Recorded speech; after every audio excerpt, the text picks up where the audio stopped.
Salah satu tantangan yang aku lihat di dalam dunia pendidikan untuk anak perempuan ya, mereka tuh pertama suka merasa tidak mampu. Jadi kayak mereka benar-benar merasa mereka lebih tidak mampu daripada teman-temannya yang laki-laki. Aku bahkan melihat di anak-anak aku sendiri. Anak yang perempuan tuh udah lebih cepat menganggap dia itu nggak bisa daripada anak yang laki. Anak laki itu masih mau nyoba dulu. Itu sulit banget untuk mengubah mindset mereka. Yang kedua, mereka biasanya nggak mau jauh-jauh dari rumah atau keluarga mereka. Sementara kesempatan berkarir dan kesempatan menangkap pendidikan yang lebih besar mungkin adanya nggak deket rumah. Kadang-kadang gimana caranya kalau misalnya ada yang dapat beasiswa keluar kota, apa keluar negeri gitu kan, harus berani gitu loh. Dan kalau nggak diambil sayang, kesempatan itu akan lewat gitu aja.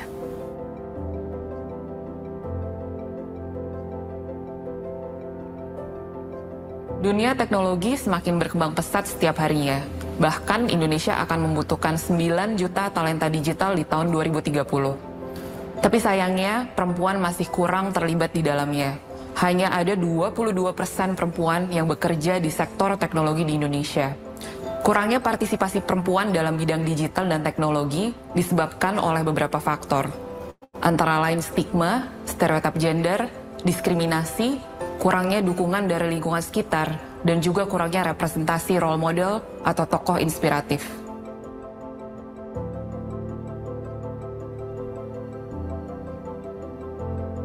Solusi yang bisa diberikan untuk menjawab beberapa tantangan tersebut adalah yang pertama, memberikan edukasi untuk para perempuan muda dengan pemahaman tentang kesetaraan gender.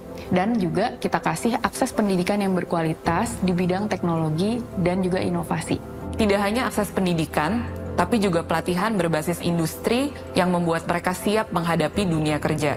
Dengan memiliki keterampilan di bidang teknologi, ini perempuan jadi dapat kesempatan kerja yang jauh lebih baik kan, sehingga mereka bisa mendapatkan pendapatan yang lebih layak, dan itu akan bermuara kepada kehidupan yang jauh lebih berkualitas. Untuk itulah, Markoding bersama-sama dengan Yayasan Dian Sastrowardoyo dan Magnific Indonesia terdorong untuk mengadakan program Perempuan Inovasi.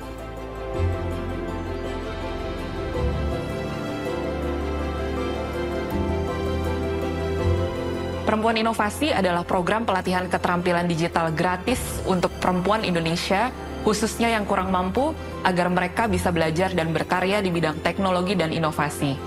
Mereka akan belajar keterampilan digital seperti coding atau UI UX design, soft skills yang dibutuhkan di dunia kerja seperti kreativitas, berpikir kritis, kolaborasi, komunikasi, dan juga akan mendapatkan edukasi tentang kesetaraan gender. Bagi peserta yang berprestasi, akan mendapatkan beasiswa digital bootcamp dan kesempatan kerja setelah lulus. Menurutku ini adalah pengalaman yang kayak menarik banget, apalagi kan pelajaran seperti itu tuh nggak bisa kita dapetin di sembarang tempat gitu. Bahkan sekolah kita tuh juga belum bisa provide yang benar-benar serius gitu. Ini tuh merubah mindset yang pertama. Kalau perempuan itu tuh juga bisa, kalau perempuan itu juga mampu. Saya bertemu teman-teman yang super-super keren, perempuan-perempuan yang hebat, dan juga kakak-kakak perempuan inovasi membuat saya cenderung percaya diri untuk melakukan sesuatu yang bisa berdampak untuk kita semua. Kayak aku ngerasa yang bikin aku kurang bisa untuk ini tuh karena aku sendiri, karena rasa percaya diriku sendiri, dan aku coba-coba aja dan ternyata bisa. Saya semakin termotivasi untuk mengejar mimpi saya, dan saya senang mendapatkan ilmu baru tentang dunia digital dan teknologi. Harapan kami agar perempuan Indonesia berani untuk berkarir dan berkarya di bidang inovasi dan teknologi. Kami mengundang semua yang tergerak untuk ikut berkontribusi sebagai sponsor ataupun mitra dan bersama memberdayakan perempuan Indonesia melalui teknologi. Dan teruntuk para perempuan inovasi di seluruh Indonesia, pastikan kamu menjadi bagian dalam program beasiswa ini. Daftarkan diri kamu dan ikut serta memajukan Indonesia sebagai perempuan-perempuan inovasi.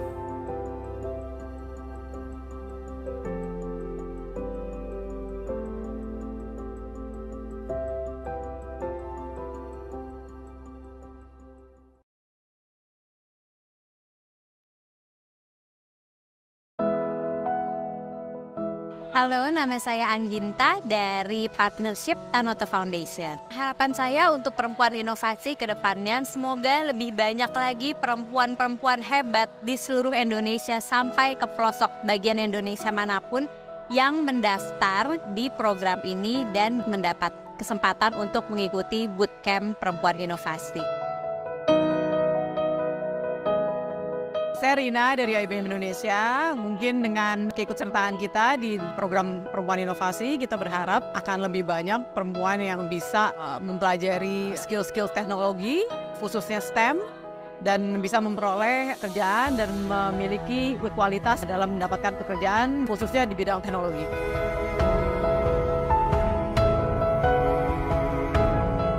Dengan skill momen ini, kami yakin kami bisa membantu perempuan-perempuan di Indonesia. Equiparenting, sebuah platform edukasi parenting online yang interaktif dan menyenangkan. Maka dari itu, Shitab hadir sebagai sebuah solusi. Website gratis dan aman dalam menyediakan ruang curhat dan diskusi. Kami hadirkan Kerap, aplikasi pencarian kerja dan career support eksklusif untuk perempuan. Sayangnya, isu ini masih dianggap hal tabu dan diabaikan oleh banyak orang. Perkenalkan Sigros, sebuah platform yang dibuat untuk meningkatkan pertumbuhan ekonomi, perempuan, dan kemandirian finansial.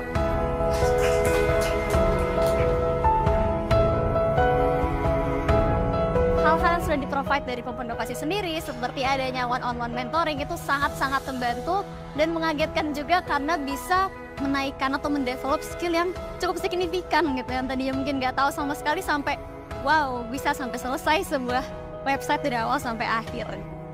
Jadi know your worth, just be confident, lakuin aja. Kesannya selama pembelajaran perempuan inovasi itu aku merasa dibantu banget sama kakak-kakak mentor, kakak-kakak tech lead, dan juga karena hari ini ikut demo day, deg-degan sih pasti ada. Tapi aku bisa manage semua dengan baik dari bantuan teman-teman aku sekelompok. Halo, nama saya Eksi Nadiasti, perwakilan dari PT Telkomsel untuk Perempuan Inovasi. Selamat untuk para pemenang, this is just the beginning, sebuah pintu untuk masa depan yang lebih cerah, mudah-mudahan dapat dimanfaatkan dengan baik. Selamat berkarir dan selamat mencoba terjun di dunia teknologi.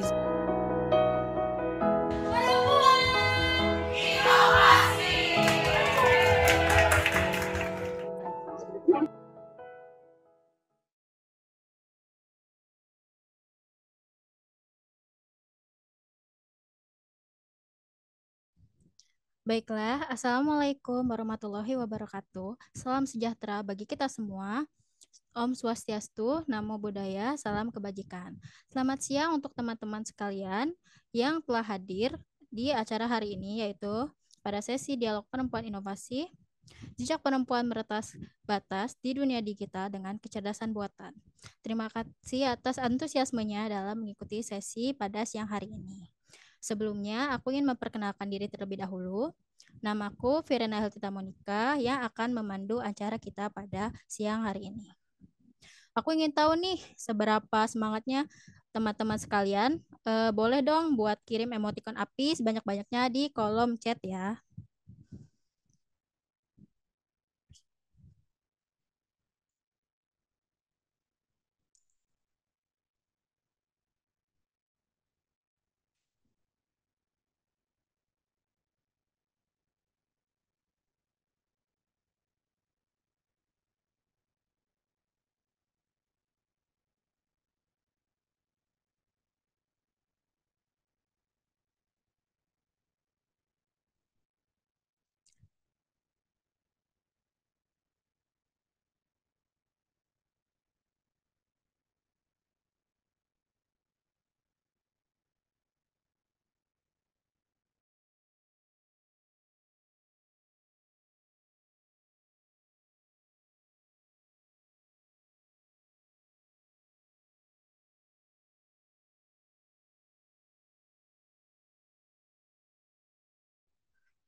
Tes, apakah suara saya sudah terdengar?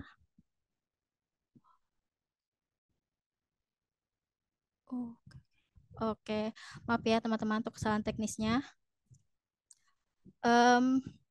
Untuk siang hari ini, karena saya lihat teman-teman udah mengirimkan banyak emoticon api, ini udah pada semangat, saya akan membacakan tata tertib terlebih dahulu untuk acara siang hari ini. Bisa di next Kak untuk PPT-nya.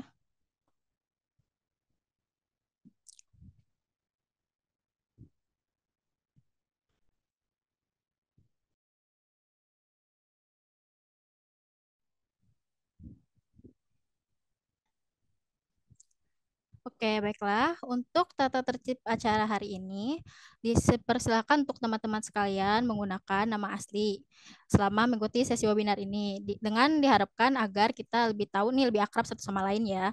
Kedua, selama sesi berlangsung, diharapkan kalian dapat menyalakan kamera serta membagikan semangat kalian ya di kolom chat. Jika ada pertanyaan, kalian dapat menggunakan menuliskannya melalui kolom chat Zoom, atau bertanya menggunakan fitur raise hand ya. Teruslah aktif dan berikan insight atau pandanganmu tentang sesi hari ini. Dimohon juga untuk teman-teman menggunakan bahasa yang baik dan sopan selama berinteraksi satu sama lain. Oke, next Kak. Selanjutnya saya akan membacakan susunan acara pada sesi kita siang ini. Yang pertama, pembukaan. Kedua, pengenalan perempuan inovasi. Ketiga, informasi program. Keempat, ada sesi dialog perempuan inovasi. Kelima, ada Q&A. Dan keenam, ada penutup. Dimohon untuk teman-teman agar dicatat ya. Di akhir sesi ini akan ada pengisian feedback form sebagai syarat untuk teman-teman agar dapat mendapatkan sertifikat untuk acara hari ini. Next, Kak. Selanjutnya, kita akan kenalan dulu nih lebih dekat dengan komunitas perempuan Indonesia. Penjelasan terkait komunitas perempuan Indonesia akan disampaikan oleh Kak Dwi Utami selaku tim dari Perempuan Inovasi. Kepada Kak Dwi Utami, saya persilahkan. Oke, halo teman-teman semuanya. Terima kasih banget buat Kak Virena udah membuka acaranya di siang hari ini. Dan sekali lagi terima kasih juga buat teman-teman semuanya yang sudah hadir di dalam kegiatan komunitas perempuan inovasi. Jadi teman-teman ini komunitas perempuan inovasi gitu ya. Ya, jadi sekali lagi kita mau appreciate buat teman-teman semuanya karena di siang hari ini ya walaupun mungkin teman-teman jam tidur siang gitu ya atau mungkin lagi ada kesibukan atau karena ini kan weekend gitu ya mungkin lalu liburan jalan-jalan sama keluarganya tapi masih sempetin waktu buat belajar dan kita mau terima kasih banget dan senang juga bisa ketemu sama teman-teman semuanya dengan semangatnya di siang hari ini gitu ya tadi aku lihat di kolom chat juga udah rame banget gitu. Nah, buat teman-teman mungkin yang belum pernah atau baru tahu gitu ya, atau baru ikut kegiatan komunitas perempuan inovasi, jadi kami di sini mau menceritakan gitu ya, sebenarnya komunitas perempuan inovasi ini apa sih? Nah, jadi teman-teman semuanya, komunitas perempuan inovasi adalah komunitas untuk menghubungkan nih teman-teman perempuan di seluruh Indonesia untuk bisa belajar bersama gitu ya, khususnya di industri STEM dan juga teknologi. Jadi banyak kegiatan kita nanti kaitannya itu dengan teknologi semua kayak gitu ya teman-teman rata-ratanya dan nanti juga ada di bidang STEM-nya tentunya. Dan kita biasanya juga ada kegiatan utamanya yaitu meningkatkan kemampuan khususnya di bidang hard skill buat teman-teman mungkin yang tertarik untuk belajar tentang desain, tentang coding dan kawan-kawannya. Nanti kita juga ada eksplorasi belajar di sana. Kemudian juga kita ada bagian soft skill. Kita ada sesi-sesi juga membahas tentang kurikulum vitae gitu ya atau personal branding kayak gitu. Kemarin juga sudah ada sempat kita buat kegiatannya dan juga kita sering mengadakan event-event tentang membahas isu kesetaraan gender terutama di lingkungan dan juga teknologi. Nah, biasanya kita mengadakan ada 4 program inti ya teman-teman yang selalu kita lakukan rutin. Yang pertama itu ada Lokakarya Perempuan Inovasi. Nah, ini bagian di mana teman-teman nanti akan dapat pengetahuan gitu ya, khususnya di hard skill-nya untuk hal-hal yang berbau teknologi tadi dan juga STEM. Dan yang kedua ada dialog perempuan inovasi seperti yang teman-teman ikuti di siang hari ini. Lalu yang ketiga ada inspirasi perempuan inovasi. Ini kita biasanya undang tokoh-tokoh inspiratif untuk kita bisa belajar bersama, mendengarkan inspirasi atau motivasi juga dari tokoh tersebut. Dan terakhir ada ruang perempuan inovasi. Dan di sini di ruang perempuan inovasi ini biasanya kita ada sesi-sesi yang soft skill juga gitu ya teman-teman. Dan kita ada sesi lain juga yaitu klub literasi perempuan inovasi. Biasa kita juga ngebahas atau ngebedah soal buku. Jadi kalau teman-teman suka baca buku, suka menulis buku, juga kita ada kegiatan atau sesi-sesi terkait hal tersebut kayak gitu. Nah, jadi pokoknya kita di sini berusaha bagaimana caranya supaya teman-teman itu bisa meningkatkan kemampuannya dan juga mengeksplorasi dirinya lebih lagi kayak gitu. Nah, itu teman-teman untuk penjelasan singkat tentang komunitas perempuan inovasi. Buat teman-teman yang penasaran, mau tahu banyak kegiatan, aktivitas, bahkan juga kita ada beasiswa juga, teman-teman tinggal ikutin aja di sosial medianya kita. Di sini ada di Telegram, kemudian ada di YouTube, dan juga ada di Instagram, dan ada di TikTok. Jadi pastikan teman-teman follow-follow semua, dan juga support buat dukung teman-teman perempuan di Indonesia untuk bisa berkarya dan berinovasi lebih baik lagi. Nah, mungkin penjelasan aku sampai di situ. Aku kembalikan lagi ke Kak Virena. Terima kasih sekali. Terima kasih Kak Dwi Utami atas pemaparannya terkait komunitas perempuan Indonesia. Buat teman-teman, pokoknya yang gak mau ketinggalan informasi terkait event-event di Perempuan Inovasi, silahkan bisa diikuti sosial medianya Perempuan Inovasi. Next, Kak. Untuk teman-teman sekalian, aku ingin ngajak kalian nih buat membagikan momen kalian di story Instagram. Pertama kalian bisa ambil foto screenshot di sepanjang sesi hari ini. Jangan lupa ketika kalian memposting Instastory-nya, kalian bisa tag akun Instagram @perempuaninovasi. Terus kalian juga bisa berikan caption atau cerita seru ya, karena siapa tahu Instastory kalian akan di repost sama Instagram Perempuan Inovasi. Next, Kak. Baiklah, mungkin untuk pembukaannya saya cukupkan sampai di sini. Kemudian saya akan menyerahkan sesi berikutnya kepada moderator kita. Next, Kak.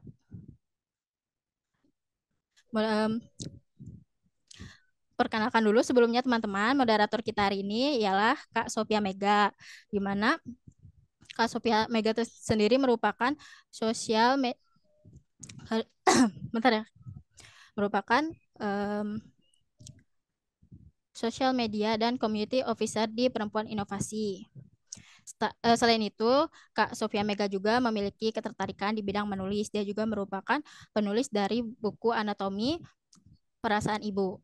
Tidak hanya itu, Kak Sophia Mega juga merupakan konten kreator di akun @tamasya kopi. Kepada Kak Sophia Mega, saya persilahkan untuk melanjutkan sesi berikutnya. Oke, terima kasih Virena.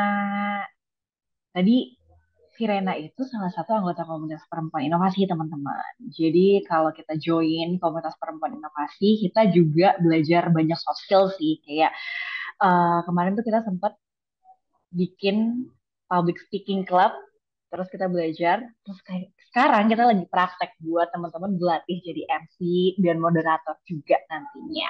Nah, sekarang untuk sesi acara ini, perkenalkan, nama aku Sofia Mega dan memang tim komunitas dari Perempuan Inovasi ya. Dan hari ini senang banget kita bisa berdialog lagi nih di tema jejak perempuan meretas batas di dunia digital dengan kecerdasan buatan. Jadi kita bakal belajar soal AI gitu ya di sini. Dan selalu ya tujuan kita di Perempuan Inovasi itu selalu mengenalkan bahwa dunia STEM, dunia tech itu tidak dinominasi dengan laki-laki saja. Jadi itu kenapa setiap pembicara di Perempuan Inovasi itu selalu perempuan. Jadi untuk menghadirkan role model baru buat kalian.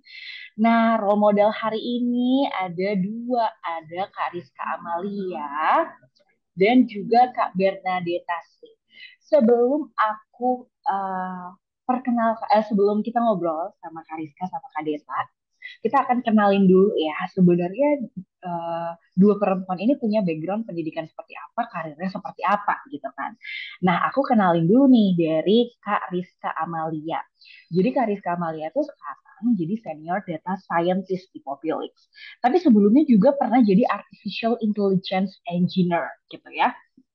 Terus kalau background pendidikannya ini yang menarik banget nih ya. Kariska itu S1 sama S2-nya itu matematika, bukan IT teman-teman. Ini yang menarik. Nanti kita akan ngobrol lagi sama Kariska.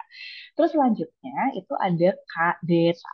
Kak Deta ini juga menarik karena sekarang tuh karirnya ada di Astra Internasional dan jadi Artificial Intelligence and RPA Engineer. Tuh kan kita jadi kenalan sama banyak nama-nama profesi di tech industry yang menarik ya. Dan nanti kita akan coba tanya-tanya soal itu dan tentunya membicarakan soal AI-nya sendiri. Dan kalau Kak Deta ini kuliahnya itu kuliah jurusan teknik informatika. Nah, nanti kita akan ngobrol-ngobrol, tapi sebelumnya kita sapa dulu. Hai Kariska, hai Kak Deta. Bagaimana hari ini? Udah ngapain aja kesibukan hari ini tuh? Kita mulai dari situ dulu obrolannya. Ya, halo semuanya. Halo, halo. Perkenalkan, saya Rizka semuanya. Iya. Kak Rizka, hari ini udah ngapain aja nih? Kebetulan lagi ngoding buat kerjaan ya, dari pagi. Keren banget, Women Impact beneran nih. Ngoding ya di hari Sabtu. Benar, ngoding. Kalau Kak Deta, lagi ngapain aja seharian ini? Halo teman-teman semuanya, saya Birna Deta Sri Indah. Salam kenal ya. Untuk hari ini, tadi pagi saya ya buka kerjaan sebentar ya karena ada isu, lalu istirahat karena kebetulan hari ini lagi kurang sehat, seperti itu sih Kak. Terima kasih banyak udah disempetin meskipun lagi nggak enak badan. Iya. Gitu ya, a day in my life, Women Impact hari Sabtu buka isu di kerjaan, buka coding gitu, keren banget.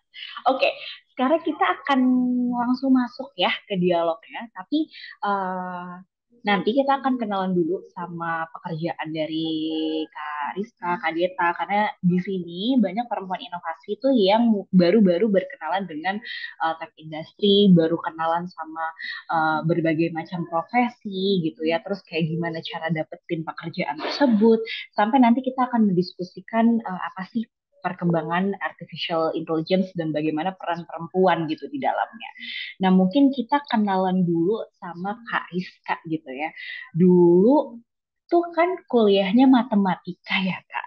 Kok bisa tiba-tiba sekarang jadi data scientist, bahkan jadi artificial intelligence engineer? Itu perjalanannya tuh seperti apa sih? Itu pertama, perjalanannya seperti apa, sama dulu kok kepikiran ambil matematika. Nah, boleh diceritain dulu Kak Rizka. Oke, halo semuanya. Oke, pertama jawab yang kenapa milih matematika dulu kali ya. Pada dasarnya memang saya suka matematika gitu ya, sejak duduk di bangku sekolah gitu ya. Karena mungkin bagi saya pelajaran yang satu-satunya tidak menghafal adalah matematika gitu ya, karena saya paling nggak suka banget menghafal gitu ya. Terus lanjut matematika di S1-nya, itu di S1-nya saya sebenarnya ngambil matematika teori gitu.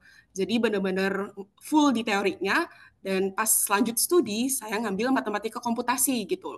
Nah, kenapa bisa ke data science dan AI gitu ya, berkecimpung ke dunia ini, karena ini sih dari S2-nya kan udah matematika komputasi. Nah, matematika komputasi itu identik dengan analisis data ya. Analisis data yang ujung-ujungnya ya pakai AI gitu ya. Sekarang kan apa namanya teknologi terbarunya gitu.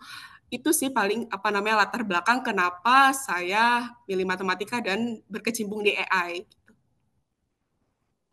Oke, itu perspektif menarik dari orang yang aku nggak suka matematika, baru denger matematika itu tidak hafalan gitu ya. Apa ini? Ternyata memang matematika itu apa ya? Full berpikir atau apa sih? Kariska boleh dijelasin? Ya, lebih ke konsep kali ya. Maksudnya kadang kan orang yang udah punya stigma matematika susah tuh karena mereka tuh ngafalin rumusnya kali ya kan. Emang kalau dihafalin rumusnya tuh terlalu banyak. Tapi kalau misalnya kita udah paham konsepnya itu nggak perlu dihafalin gitu. Udah ada di dalam misal kita menjawab soal. Nah itu sebenarnya udah ada hint-hintnya di dalam soal itu gitu. Oke, jadi teman-teman kalau misalnya memang suka banget matematika, ternyata bisa melihat perjalanan Kariska juga, bisa ambil S1 matematika, S2 matematika komputasi gitu ya, terus ternyata di situ belajarlah dengan AI. Nah sekarang juga penasaran nih sama ceritanya Kak Deta gitu ya, gimana sih dari lulusan IT gitu ya, kemudian bisa mendalami artificial intelligence gitu, karena pasti ada banyak hal yang harus dipelajari juga kali ya di luar kuliah. Nah, mungkin Kak Deta bisa cerita soal itu, gimana dari lulusan IT menjadi AI engineer, dan juga kenapa dulu tuh memilih IT jurusan kuliahnya? Boleh diceritain Kak Deta? Oke, kalau dari saya ya, saya menjawab yang kenapa saya akhirnya memilih teknik informatika. Sebelumnya, enggak, maksud saya awalnya itu saya tidak berpikir ya untuk masuk ke bidang teknik informatika atau memiliki impian job role sebagai programmer atau IT developer. Karena saya lebih tertarik ke bidang lain, lebih tepatnya ke bidang perminyakan atau pertambangan seperti itu. Cuman memang ada momen hal yang nggak terduga dan di samping itu saya juga ngelihat kalau teknologi ini memiliki peluang yang besar ke depannya gitu dan bisa memberikan dampak yang besar juga seperti itu. Jadi akhirnya saya memutuskan untuk switch masuk ke teknik informatika untuk memperdalam pembelajaran terkait teknologi, khususnya di bidang eh, computer science ya, belajar terkait programming language dan lain-lainnya itu. Lalu kenapa akhirnya saya bisa memilih menjadi AI engineer? eh di sekitar semester 5 itu ada pemilihan spesifik jurusan ya. Nah, dari saya pribadi, saya suka eksperimen orangnya. Jadi, saya berpikir kalau MLAI ini kan lebih ke eksperimen ya untuk kita akhirnya membuat sebuah project pintar gitu. Jadi, saya akhirnya memutuskan untuk masuk ke jurusan yang spesifiknya ke ML dan AI gitu. Dan juga karena di perkuliahan saya saat itu juga kita belajarnya itu nggak hanya di kulitnya aja ya, nggak sampai ke daging-dagingnya. Jadi saya juga memutuskan untuk mengikuti workshop, lalu kalau ada tech event, entah itu offline online, saya juga menyempatkan waktu untuk ikut, lalu juga mengikuti online forum atau online course yang relate dengan pembelajaran terkait machine learning atau AI seperti itu kalau dari saya Kak Sophia. Oke, jadi ternyata ketika kita kuliah IT itu ada ya konsentrasi yang dimana kita belajar ML atau machine learning dan AI atau artificial intelligence gitu. Dan ternyata dari Kak Deta juga tadi cerita kalau meskipun udah kuliah tuh belajar di luar kuliah itu tetap jadi penting ya teman-teman. Dan kalau misalnya ada tech event juga perlu diikuti karena pasti ilmu-ilmu tech itu terus berkembang. Jadi teman-teman bisa bisa ikuti gitu ya acara-acara tech kalau emang beneran nih pengen mau mencoba mengenali dan mendalami tech industry. Nah, kita masih bicara soal artificial intelligence engineers dan ini juga udah ada yang bertanya belajar RPA di mana gitu kan. Nah, mungkin boleh dijelasin tuh Kak, artificial intelligence engineer itu keseharian pekerjaannya ngapain? Terus skill apa aja tuh yang perlu dimiliki? Gitu. Silakan Kak Deta.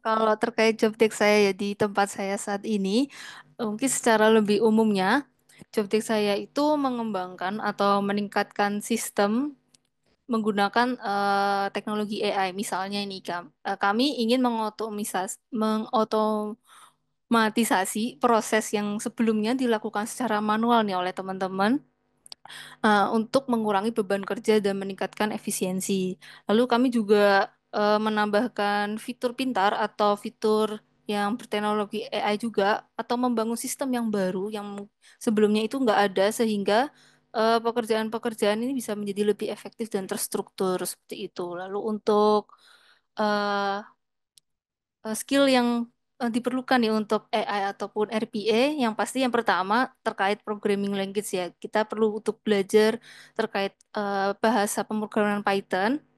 Lalu juga kalau untuk AI-nya sendiri, kita bisa untuk mempelajari terkait metode-metode atau algoritma apa aja yang ada di dalam machine learning atau AI. Lalu kita juga perlu nih untuk belajar juga caranya kita untuk memproses data karena kita ingin membuat sebuah model AI ataupun machine learning, kita juga perlu untuk memastikan bahwa data yang kita punya ini itu harus benar-benar bersih dan layak seperti itu. Lalu kita juga akan belajar skill untuk mengevaluasi data untuk memastikan mengevaluasi model maksud saya, maaf, untuk memastikan bahwa model yang kita bangun ini juga memiliki keakuratan gitu.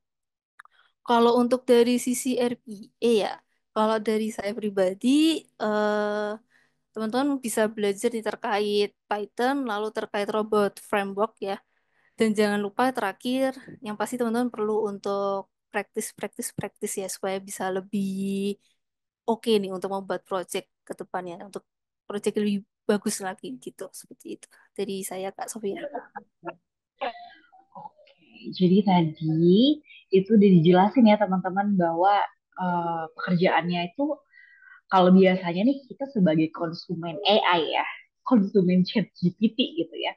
Tapi yang dikerjakan Kadeta adalah yang membuat sistemnya gitu. Aku jadi ingat diskusi kemarin soal AI juga gitu ya di Perempuan Inovasi, bahwa sebenarnya ajakan kita adalah gimana sih kita bukan hanya sebagai konsumen nih, nanti bisa menjadi developernya. Dan small step dulu, kita kenalan dulu sama pekerjaan-pekerjaan untuk membuat AI, machine learning, dan lain-lain. Dan tadi udah dikasih tahu ya gimana cara belajarnya. Oke, tadi udah tahu ceritanya dari Kak Deta, sekarang kita dengerin cerita Kak Rizka. Mungkin boleh diceritain juga kali ya Kak, antara data scientist dengan artificial intelligence engineer itu perbedaannya di mana gitu, secara pekerjaan gitu ya. Silakan Kak. Iya, oke. Mungkin sama kali ya dari Deta, pekerjaan data science atau AI engineer itu lebih ke otomisasi sistem yang repetitif gitu ya. Terus buat fitur baru yang lebih memudahkan user gitu. Nah, kegiatannya tuh ngapain aja sih biasanya sehari-hari? Itu tuh pertama kita tuh nge-benchmark model AI yang ada di pasaran gitu ya, misalnya ChatGPT, Gemini gitu ya. Terus lebih ke baca paper atau artikel sih. Terus yang kedua, misal model yang udah ada di pasaran gitu ya, udah mampu nih solve problem kita gitu ya. Nah, biasanya kita tuh kalau misalnya udah dapat model yang bagus, kita semacam bikin program untuk menyambungkan model tersebut dengan data yang kita gunain gitu ya. Nah, misal nih ternyata model yang di pasaran tuh belum mampu nih solve problem kita gitu. Nah, biasanya kita tuh nge-develop custom model AI sendiri gitu yang sesuai dengan problem dan data yang kita gunakan. Nah, menjawab dengan perbedaan data scientist dan AI engineer, mungkin untuk di ranah pendidikannya kali ya, saya lihat tuh sama aja ya, maksudnya tidak ada spesialis khusus, misal matematika nantinya jadi data scientist dan ilmu komputer nantinya jadi AI engineer, itu sebenarnya enggak ya, lebih ke ranah pekerjaannya mungkin ya. Ini juga bergantung sih kepada perusahaan, dia mendefinisikan si AI engineer tuh dan data scientist itu seperti apa gitu. Nah, mungkin saya akan cerita berdasarkan pengalaman pribadi ya. Kebetulan saya udah pernah jadi AI engineer sekaligus pernah juga nih sekarang jadi data scientist. Mungkin kalau data scientist itu lebih dituntut untuk tahu daleman atau cara jalan dari model yang kita gunakan gitu ya. Nah, biasanya juga nih data scientist yang ditugaskan untuk mendevelop custom model AI sendiri gitu ya, menggunakan data yang perusahaan miliki gitu. Sedangkan untuk AI engineer sendiri itu lebih nggak dituntut untuk tahu dalamannya, tapi bisa untuk menggunakan modelnya saja. Itu sih kalau misalnya dari saya. Mungkin teman-teman kalau misalnya nanti mau bertanya soal tadi perbedaannya lagi lebih detail, boleh langsung tanya di kolom chat gitu ya. Nanti kita akan diskusi lagi di sesi tanya jawab. Nah, tadi kita udah bicara soal bahwa ternyata AI itu juga punya challenge-challenge sendiri gitu ya. Bahwa aku juga pernah dengar kalau teknologi itu kalau tidak ada manusianya itu bisa stuck gitu kan. Jadi manusianya lah yang sebenarnya perlu mengembangkan teknologi itu biar terus lebih baik. Kayak tadi Kariska cerita kalau ternyata model yang udah ada perlu ditingkatkan lagi gitu. Jadi aku jadi penasaran gitu. Sebenarnya AI hari ini tuh punya challenge atau punya kekurangan nggak sih Kak gitu, masih ada kekurangan apa sih yang memang masih jadi peluang untuk kita terus pelajari gitu. Mungkin nanya Kak Rizka nyambung dari yang tadi dulu kali ya. Kurangnya AI masih banyak ya, maksudnya masih jauh dari kata sempurna sebenarnya kalau misalnya kita mendalaminya lebih lanjut gitu ya. Mungkin karena kita mungkin sebagai orang awam menggunakan ChatGPT udah sesuatu yang wow gitu ya. Cuman bagi kita sebagai developer itu masih jauh dari kata sempurna tuh masih jauh gitu ya. Nah, paling mungkin kalau misalnya berdasarkan saya cerita berdasarkan pengalaman aja kali ya. Kita lebih banyak untuk kayak mengimprove model-model yang udah ada menggunakan data yang kita punya gitu, data perusahaan yang kita punya gitu. Makanya di sini tuh data scientist dan ataupun AI engineer, walaupun yang tadi saya bilang role rada beda, itu dituntut untuk harus selalu update karena di dunia AI ini tuh tiap minggu bahkan tiap hari gitu ya selalu ada update model atau fitur baru gitu. Jadi ya kita sebagai developer harus aktif terus-menerus belajar kali ya. Nggak boleh kita berhenti misal kita stop gitu untuk belajar itu bakal jauh tertinggal banget sih. Itu sih paling jawaban dari saya.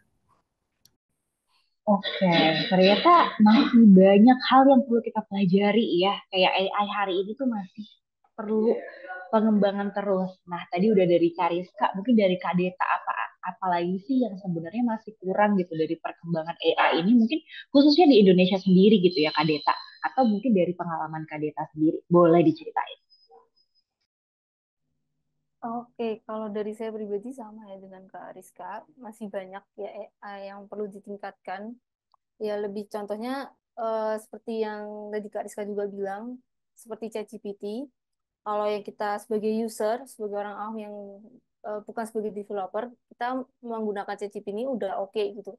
Dari segi jawaban juga oke, tapi dengan perkembangan saat ini ya, untuk saat ini kalau saya lihat di LinkedIn seperti itu udah mulai ada uh, chatbot dengan RAG di mana kita bisa menggunakan dokumen yang bisa terbilang valid, jadi jawabannya bisa dipertanggungjawabkan seperti itu.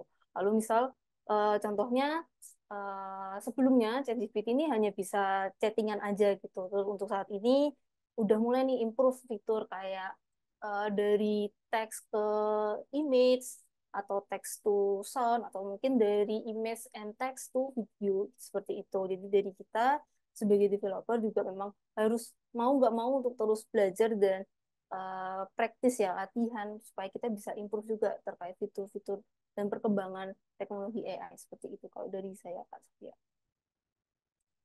Oke, ternyata memang setiap minggu, setiap waktu selalu ada perubahan ya teman-teman.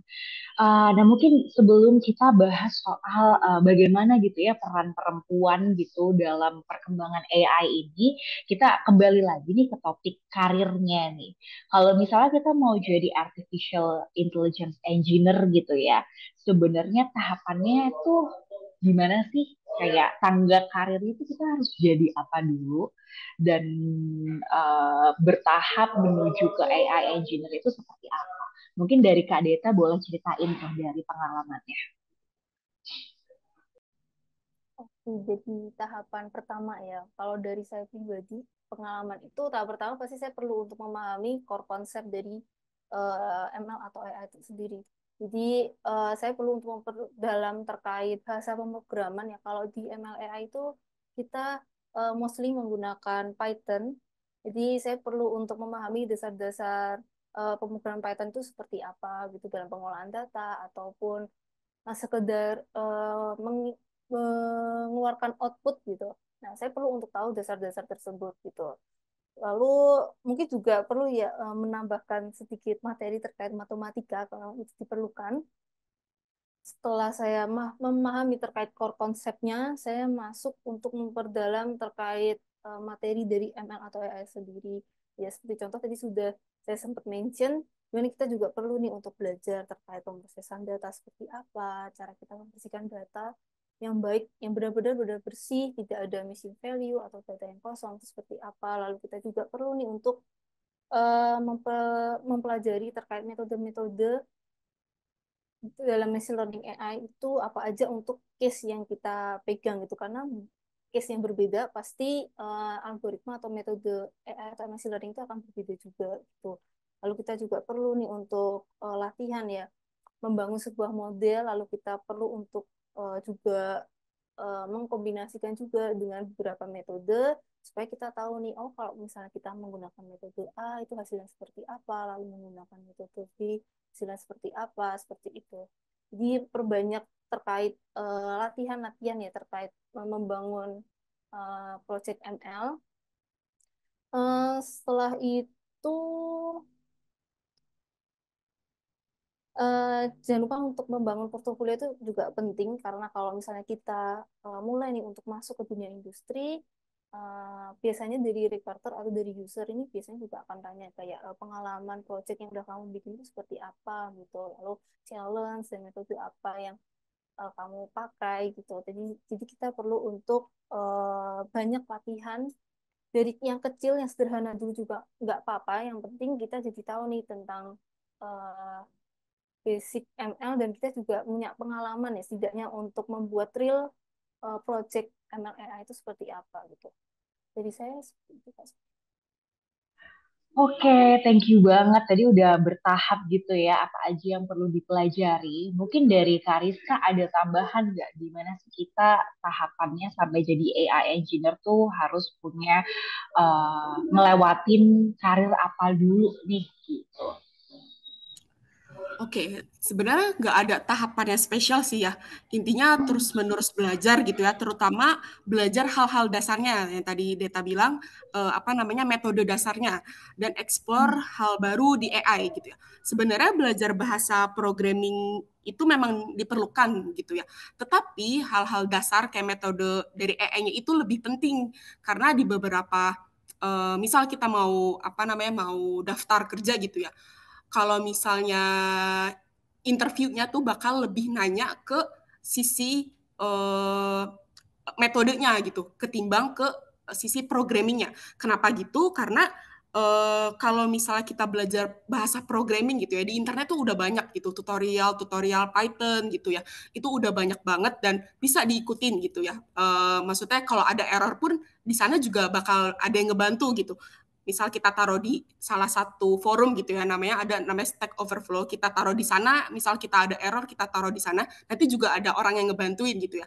Cuman untuk yang belajar hal-hal dasar ini sih, yang jarang banyak yang ada tutorial di luaran tuh jarang ada gitu ya, lebih sedikit lah ketimbang untuk yang bahasa programmingnya gitu ya. Nah paling itu sih hal-hal dasar dari metode AI sendiri. Nah terus jangan berhenti untuk explore, eksperimen gitu ya, model-model yang udah ada. Nah, jangan lupa juga nih, kalau udah eksperimen, udah coba-coba gitu ya, nah itu ditaruh di repository. Ya, repository itu semacam website gitu ya, bisa kita taruh di sana sebagai portofolio nih. Kita udah pernah nyoba model apa aja, kita udah pernah nyoba arsitektur apa aja gitu ya, biar orang tuh tahu, atau HR tuh yang tech hunter tuh tahu kalau kita udah pernah mencoba beberapa model dan arsitektur. Itu sih kalau dari saya. Oke, tadi jadi ada belajar metode AI dan belajar bahasa programming. Kalau bahasa programming kita perlu belajar Python-nya. Banyak gitu ya sebenarnya kita bisa belajar di internet. Nah, kalau metode ini boleh nggak sih dijelasin secara sederhana buat teman-teman yang baru belajar di sini, metode AI itu kita belajar apa sih, Kak? Gitu. Mungkin dari Kariska gimana? Metode AI. Sebenarnya tergantung nih case-nya apa. Misal kalau misalnya kan di sini kita bagi ke beberapa case ya. Ada kalau untuk sekarang kita bagi case untuk vision, yaitu untuk kita mengolah gambar, dan untuk sequence. Sequence itu bisa data tabular atau teks gitu ya. Nah, kalau misalnya untuk data gambar, kita tuh lebih banyak mungkin kalian tahu pelajaran matriks kali ya. Matriks di SMA gitu ya. Nah, itu di sana lebih banyak menggunakan matriks gitu ya. Nah, sedangkan kalau misalnya untuk di data tabular dan teks itu lebih banyak vektor yang dipakai. Itu sih, untuk dasarnya itu gitu. Nah, untuk apa namanya, algoritmanya kali ya. Nah, itu paling algoritmanya itu nggak jauh-jauh dari kayak perkalian matriks untuk yang Fission. Kalau misalnya untuk yang vektor tuh ya itu perkalian vektor gitu. Itu nggak jauh-jauh dari dua itu gitu. Paling yang saya mungkin kalau misalnya saya terlalu teknik juga susah ya, takut susah dimengerti. Mungkin kalau yang tadi apa yang saya bilang itu sih matriks dan operasinya dan vektor dan operasinya gitu. Untuk kalau misalnya biar kebayang gitu ya. Itu sih link dari saya. Oke, jadi memang sangat dekat dengan matematika gitu ya. Tadi Kak Deta juga bilang belajar matematika juga perlu gitu untuk AI. Nah, nanti kita akan bahas lagi ditanya jawab kalau misalnya teman-teman masih pengen dijelasin lebih dalam soal yang tadi kita diskusikan. Mungkin nih kita bicara soal peran perempuan itu sendiri. Uh, Nah, karena sebetulnya memang tidak mudah ya untuk menemukan women in tech gitu di dalam sebuah perusahaan. Uh, nah, aku jadi pengen dengar cerita dari Kariska sama Kak Desa. Bener nggak sih kalau sebenarnya lumayan dominan laki-laki gitu ya di perusahaannya gitu. Dan terus mungkin bisa dijelasin kayak kemudian mengapa sih perempuan itu tetap penting gitu ya, penting kehadirannya di perkembangan teknologi ini gitu. Mungkin dari Kak Deta boleh diceritain tuh pengalamannya seperti apa?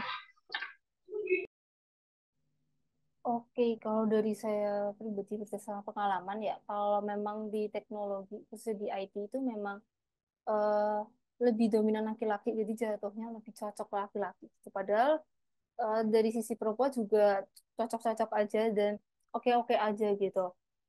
Kalau dari segi peran perempuan ya di bidang teknologi itu mungkin lebih ke memberikan sudut pandang yang lebih inklusif dan beragam ya dalam perkembangan teknologi itu sendiri. Jadi contohnya kayak dalam desain sistem AI itu mungkin perempuan bisa lebih memberikan perspektif yang membantu menciptakan solusi yang lebih adil dan enggak bias gitu contohnya. Terus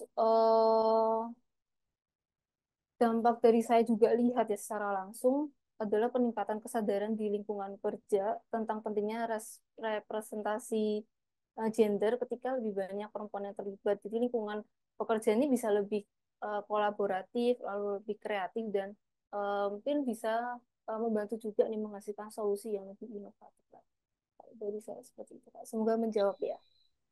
Oke, jadi ada dua kata kunci tadi ya teman-teman, inklusif dan lebih adil gitu ya. Itu dua hal yang bisa kita perjuangkan dengan kehadiran kita perempuan di teknologi gitu. Mungkin dari Kariska ada tambahan lagi nggak sih pengalaman personalnya gitu? Apa peran sebenarnya kita berada di teknologi atau khususnya AI sendiri gitu? Oke. Eh, lebih ke ini ya, pas secara umum memang bidang AI dan teknologi itu didominasi oleh laki-laki ya.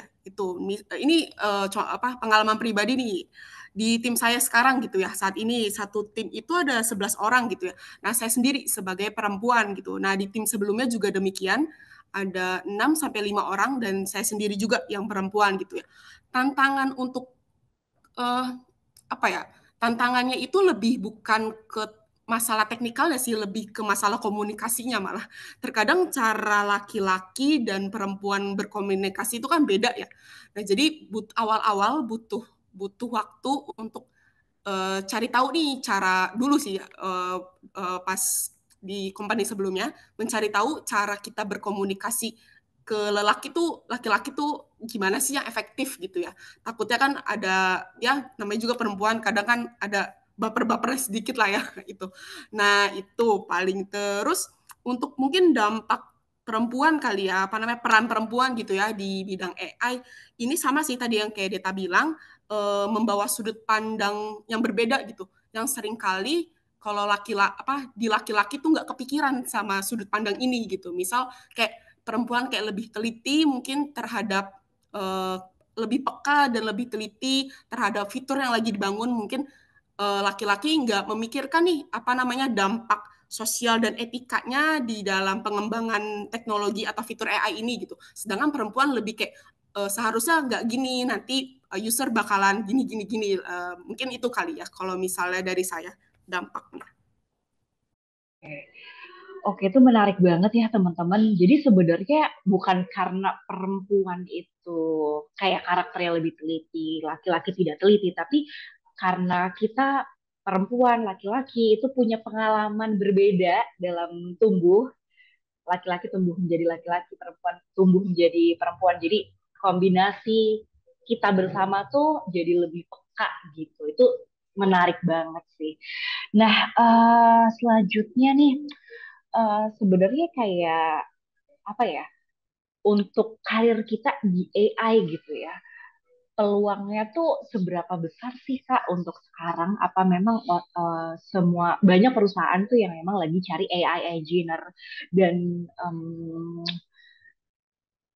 kayak butuh AI engineer yang seperti apa sih di perkembangan yang sekarang ini? Mungkin dari Kak Deta dulu deh. Oke, kalau dari saya, seberapa besar peluang AI di Indonesia? Kalau dilihat udah cukup berkembang pesat ya. Jadi saya juga ngerasain dulu itu mencari lowongan pekerjaan, khususnya di job role AI engineer itu cukup sulit ya. Namun di sekitar akhir 2023 sampai awal 2024, jadi sebelum saya di tempat saya saat ini, itu udah mulai banyak perusahaan-perusahaan yang membuka lowongan pekerjaan terkait AI ataupun ML engineer. Jadi di sini menunjukkan bahwa perusahaan-perusahaan di Indonesia itu sudah mulai menggunakan teknologi AI untuk memenuhi atau membantu kebutuhan dari perusahaan tersebut. Seperti itu sih, Kak. Oke, itu dari Kak Deta sendiri ngalamin dulu sulit, tapi sekarang berubah gitu ya. Nah kalau dari Kak Rizka gimana ngelihatnya? Peluang kita berkarir di AI ya, peluangnya sih sebenarnya ini ya, apa namanya, terbuka banget ya, sangat-sangat besar gitu ya. Tapi ada tapinya, bagi orang yang mau explore dan terus belajar, itu sih, ada tapinya ya. Nah, karena tuh sebenarnya ya, perusahaan-perusahaan itu mencari AI spesialis itu udah nggak ngeliat gender lagi gitu ya, lebih ke kemampuannya gitu. Apa namanya, lo banyak explore nggak nih gitu ya? Apa namanya, lo ngerti nggak sih sama apa namanya dasar-dasar metodenya gitu ya. Nah, yang paling dicari itu kebetulan beberapa minggu yang lalu saya nge-interview lumayan banyak orang dan itu banyak yang perempuan ya, banyak yang perempuan yang mendaftar gitu ya. Nah, sedangkan nah kebetulan mungkin memang sedang apes apa gimana, nah saya tidak dapat yang cocok gitu ya. Nah, ini ada alasannya nih kenapa saya tidak cocok dengan mereka gitu ya. Pertama, mereka tuh kurang explore. Mereka di CV mungkin gitu ya, ditulis pernah ini, tapi pas ditanya langsung itu dia kurang gitu ya. Maksudnya tidak sesuai dengan apa yang ditulis gitu ya. Yang kedua, ini nih yang paling ini banget sih.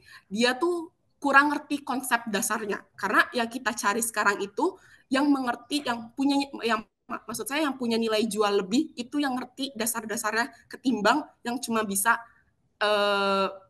yang pernah nyoba doang gitu. Jadi yang dicari sekarang itu benar-benar yang ngerti AI-nya gitu, benar-benar dalemannya banget gitu. Soalnya kan sekarang udah banyak ya sumber-sumber belajar, jadi itu orang udah banyak nih yang bisa AI, tapi pas ditanya dalemannya itu kurang. Itu sih mungkin dari saya.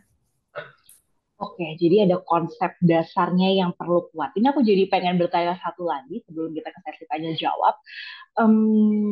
Apakah kayak latar belakang pendidikan itu jadi sesuatu hal yang paling penting atau sebenarnya ada hal yang lebih dibutuhkan gitu Kak Rizka?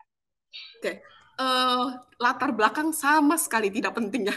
Kemarin pas saya nge-sortir CV itu saya udah nggak ngelihat dia latar belakangnya mau misal switch karir gitu ya. Banyak tuh dari orang fisika, biologi gitu-gitu malah switch karirnya ke AI gitu ya. Kalau dipikirin kan ngapain gitu ya mereka kayak AI gitu kan. Nah itu latar belakang jurusan kuliah tuh itu udah nggak saya pikirin, udah nggak dipikirin. Kemudian ini universitas mungkin universitas yang bagus-bagus doang gitu ya, yang diambil gitu ya. Nah itu juga nggak sama sekali. Malah yang tadi saya bilang, yang banyak explore, yang tahu metode pas ditanya nih, tahu daleman metode A. Nah dia jawab nih secara detail. Itu malah yang oke, ini orang cocok. Itu sih. Oke, itu jadi semoga jadi semangat ya buat teman-teman di sini. Ternyata latar belakang pendidikan itu bukan jadi suatu hal yang paling krusial, tapi konsep dasar portofolio kalian bisa menjelaskan pengalaman dan ketika interview itu bisa menjelaskan kemampuan kalian, apalagi nanti ada testing juga, itulah yang paling menentukan. Oke, aku jadi sangat semangat setelah mendengar itu. Oke, kita mungkin bisa langsung masuk ke sesi tanya jawab dari teman-teman karena ini ternyata udah mulai banyak yang bertanya. Teman-teman kalau misalnya mau raise hand, boleh banget kita langsung nanya gitu ya. Tapi sambil menunggu teman-teman untuk bertanya langsung, nih mumpung ada dua role model Women Impact ini, gitu kan, boleh tanya langsung. Sambil nunggu aku akan uh, ajukan pertanyaan di sini. Mungkin aku bacain pertanyaan yang panjang dulu kali ya dari Desi Aryani gitu ya. Ini pertanyaannya lumayan banyak nih. Dia bertanya soal apa sih perbedaan AI dan bidang cloud computing gitu. Karena pemrograman Python tuh dia belum pernah belajar mendalam gitu ya. Tapi pernah belajar AI data analisis gitu, AI fundamental di Microsoft. Oke, terus pernah dapat penawaran ada Microsoft AI Fabric dan juga ada Google Cloud dengan AI Gemini untuk cloud computing. Cuma saya bukan dasar dari STEM. Jadi cuma belajar dari bahan yang ada nih. Untuk pemahaman kebenarannya benar atau enggak tuh masih bingung gitu kan. Apalagi memang dalam bahasa Inggris jadi kurang pede juga. Jadi yang dia minta adalah mohon sedikit motivasi dan sharing nih cara belajar yang lebih praktis untuk teori praktek belajar mandiri tanpa mentor. Oke, jadi dia bertanya soal apa sih bedanya AI sama cloud computing. Terus kalau kita belajar otodidak tuh belajar yang tepat itu seperti apa? Dan mungkin juga dikasih semangat gitu kali ya untuk Desi Aryani. Boleh dari siapa dulu nih yang mau menjawab terlebih dahulu? Mungkin dari Kak Deta dulu deh, boleh. Oke, kalau dari saya pribadi mungkin nanti dari Kak Rizka kalau ada jawaban saya yang keliru bisa minta tolong dikoreksi ya. Oke, kalau dari saya pribadi melihat perbedaan AI dan cloud computing, mungkin dari sisi ininya ya terkait deployment model. Jadi kalau mungkin teman-teman yang belum tidak berasal dari latar belakang IT, deployment model itu lebih ke memberikan model machine learning itu untuk bisa dipakai di aplikasi. Nah, perbedaannya mungkin bagian situ ya. Kalau memang di AI atau ML memang kita belajar terkait deployment model. Namun kalau dari sisi cloud computing, mereka lah ini yang biasanya atau berperan lebih besar untuk masalah deployment model lalu terkait uh, storage cloud ataupun ya terkait storage lalu menghubungkan antara model ke server seperti itu. Mungkin secara generalnya saya mencoba menjelaskan seperti itu ya. Lalu untuk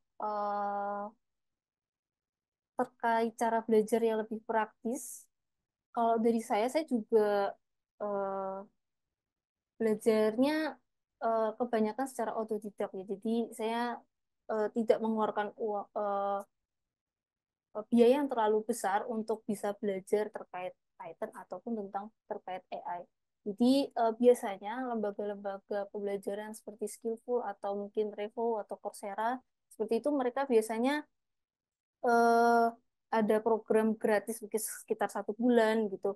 Nah itu biasanya saya coba untuk ikut gitu, ikut lalu menyelesaikan course mereka atau course yang diberikan dari mereka ke saya seperti itu. Lalu saya juga biasanya juga eh, nonton apa namanya, nonton YouTube atau biasanya saya baca-baca sendiri di GitHub gitu. Biasanya di GitHub itu juga ada tata cara mereka ngebuat projectnya itu seperti apa, secara step by stepnya seperti itu.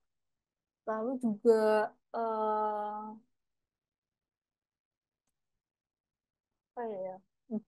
Biasanya juga untuk ngebantu saya ya untuk bisa tetap fokus belajarnya itu biasanya saya juga ngeset di kalender seperti kayak saya hari ini mau ngapain aja sih, saya hari ini mau belajar apa aja sih gitu supaya jadi saya sendiri juga bisa lebih terstruktur ya. Hari ini saya udah belajar apa aja gitu, apa yang saya dapat dari pelajaran yang saya kerjakan hari ini dan besok enaknya saya mau ngapain aja ya gitu. Seperti itu juga kalau dari saya pribadi ya. Semoga menjawab.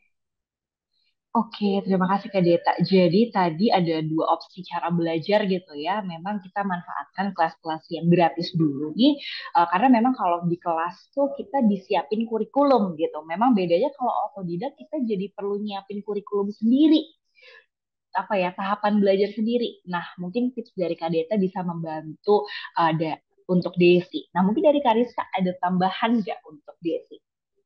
Oke, mungkin saya menjawab dulu kali ya bedanya AI dan cloud computing. Eh, ini tergantung dulu sih. Ini mbaknya mau ke arah AI atau yang gini. Soalnya AI sama cloud computing itu saya memandangnya dua hal yang berbeda ya. Jadi kalau AI itu untuk mendevelop modelnya, sedangkan kalau cloud computing itu lebih ke eh, nge-serve model untuk dipakai oleh pengguna. Misal naruh modelnya di HP gitu ya. Itu tugasnya cloud computing gitu ya, bukan tugasnya AI engineer maupun data scientist gitu. Karena tugas dari AI engineer dan data scientist itu hanya sampai pembuatan modelnya saja gitu.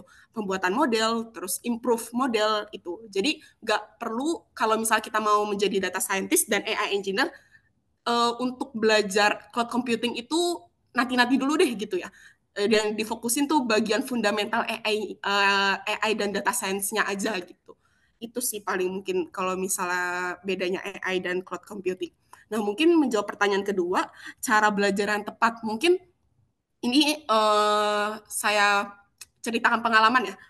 Dan ini mungkin cukup cukup works gitu ya, apa namanya, tahapan-tahapan buat belajar. Yang pertama dan paling utama itu belajar fundamentalnya dulu yang saya dari tadi saya bilang fundamental. Karena sebenarnya AI itu AI yang sekarang itu cuman improvean dari yang sebelumnya dan improve-nya itu enggak cuma kayak misal di yang tadinya 12 menggunakan 12 layer gitu ya, 12 lapisan. Nah, sekarang kayak cuma ditambahin satu lapisan, jadi 13 lapisan, cuma gitu doang. Jadi yang paling penting itu adalah belajar fundamentalnya. Nah, yang sekarang tuh kayak belajar fundamental udah banyak kok, kayak tadi di Udemy gitu ya, Coursera gitu. Dan kalau memang kita tidak bisa bahasa Inggris, beberapa course udah menyediakan dalam subtitle dalam bahasa Indonesia. Itu sangat membantu sih kalau misalnya di yang Udemy gitu-gitu ya.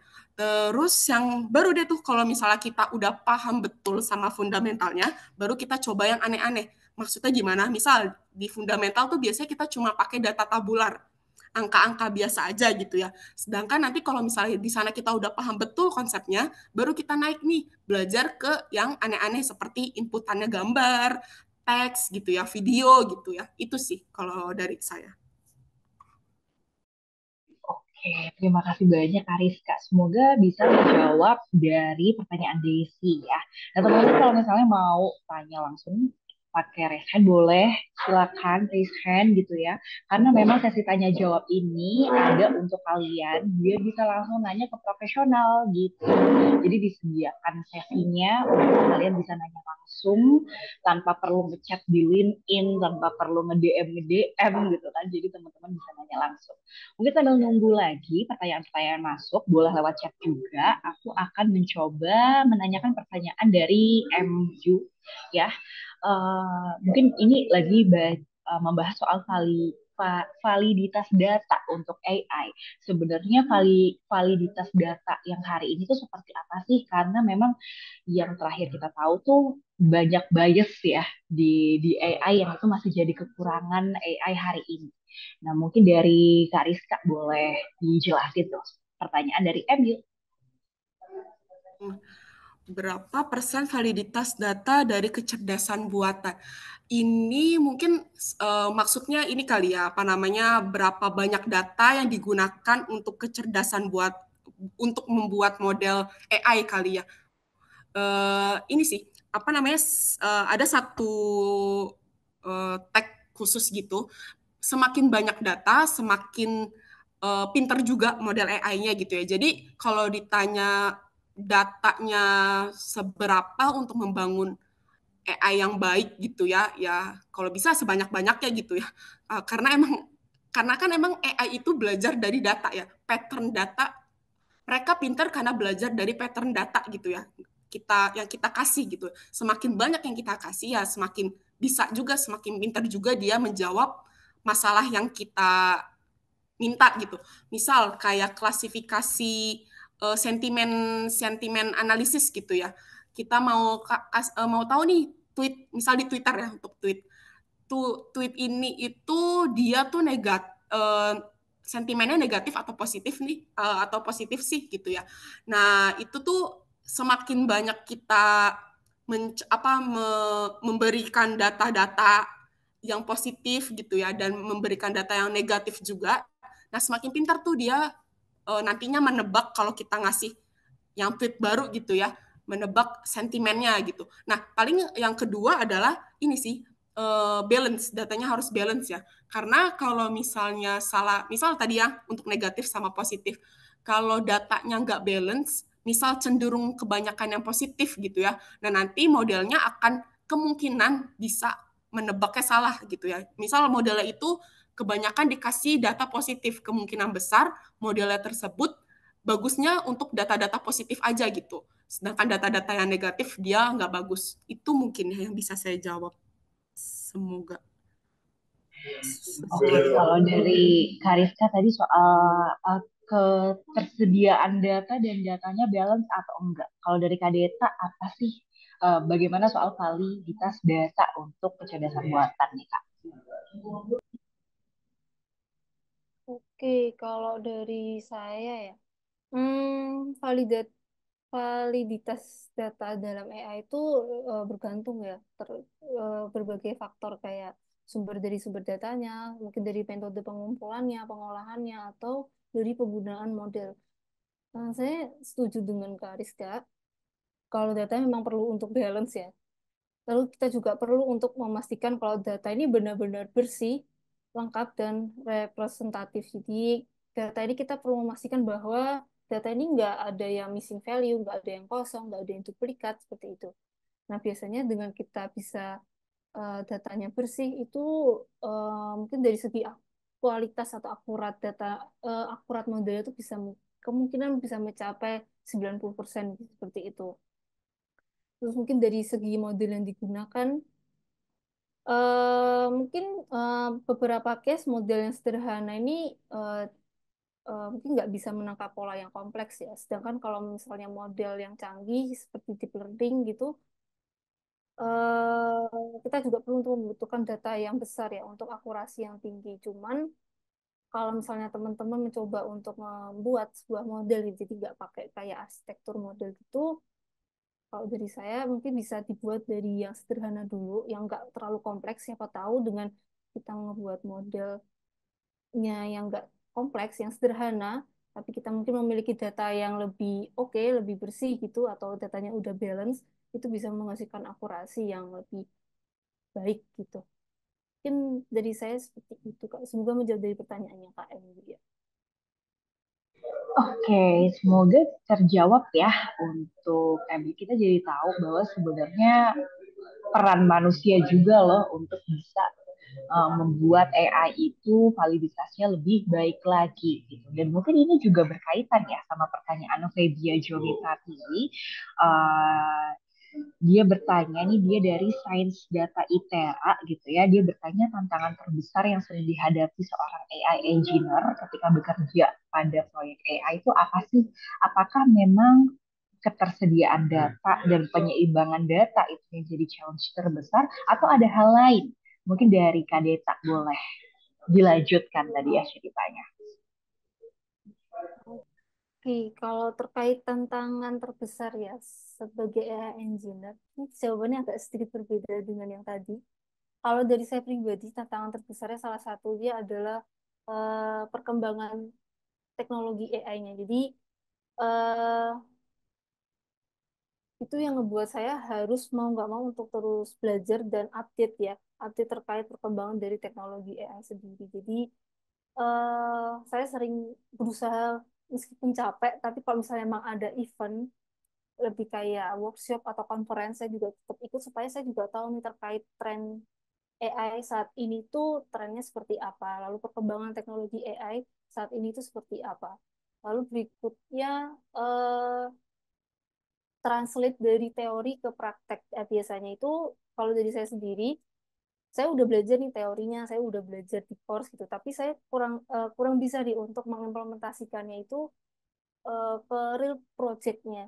Real project-nya itu seperti apa itu dari saya sendiri masih agak cukup kesulitan ya. Jadi saya mengatasinya itu dengan ya terus untuk praktis dan praktis. Lalu saya juga mencoba untuk collab, lalu mungkin untuk bertanya dengan partner kerja saya yang mungkin lebih berpengalaman atau sudah pernah gitu untuk mengerjakan proyek yang sedang saya buat seperti itu. Lalu saya juga biasanya minta feedback dari teman-teman saya terkait proyek yang saya buat ini udah sejauh apa gitu, udah sebaik apa seperti itu kalau dari saya. Semoga menjawab dari pertanyaan Kak Febia. Thank you. Jadi perkembangan itu ya jadi challenge Kak Deta. Kalau dari Kak Rizka apa nih challenge terbesarnya? Oke, kalau challenge terbesar itu data sih, mencari data. Karena data dalam versi Indonesia tuh jarang banget yang apa open source ya. Nggak tahu kenapa kayak institusi dan yang ada di Indonesia tuh kayak pelit banget gitu ngasih data buat apa namanya kita pakai gitu ya untuk mentraining model gitu ya. Nah, karena kan AI sendiri itu kan bergantung banget sama data gitu ya. Misal kita mau menghasilkan AI yang bagus dalam bahasa Indonesia, ya kita harus ngasih ke AI-nya itu data-data yang dalam bahasa Indonesia gitu ya. Nah, ini juga sih yang mungkin berpengaruh kali ya perkembangan AI di Indonesia dengan perkembangan AI di luar. Ini tuh sangat berpengaruh karena kita tuh nggak punya data gitu, kurang banget data. Sedangkan di luar negeri itu data tuh dibuka gitu, kayak misal data diabetic retinopathy itu banyak banget kayak di Mesidior gitu-gitu tuh udah dibuka. Sedangkan data-data diabetic retinopathy orang Indonesia tuh susah banget dicari gitu. Bahkan berdasarkan pengalaman saya aja tuh harus membeli data ke salah satu institusi gitu sampai segitunya gitu. Itu sih paling apa namanya tantangan terbesarnya. Jadi ya kalaupun emang mau kita apa di Indonesia mau berkembang pesat banget AI-nya seperti yang di luar negeri gitu ya. Ya sebisa mungkin institusi-institusi jangan pelit ngasih data gitu. Itu sih. Oke, jadi challenge-nya adalah keberadaan datanya gitu ya. Nah, ini mungkin juga akan berlanjut nih ke pertanyaan Randa Andriana gitu ya. Jadi untuk menyeimbangkan kebutuhan challenge itu seperti apa gitu ya. Mungkin sebelum bertanya soal etika dan inovasi ya, aku jadi pengen bertanya. Terus selain institusi bisa membuka datanya, apa sih sebenarnya yang bisa kita bantu juga di luar institusi itu sih Kak Rizka soal data tadi, keberadaan data. Oke, paling dari kitanya harus pinter-pinter ngakalin sih. Jadi misal emang datanya sedikit gitu ya, emang apa kita punya data sedikit, ya kita harus ngakalin gimana caranya bikin arsitektur yang bagus dengan data sedikit ini gitu. Itu sih paling. Jadi ya kalau ya tadi kalau misalnya nggak datanya yang diperbanyak dan dibervariasiin, ya arsitekturnya yang diperbagus. Itu sih.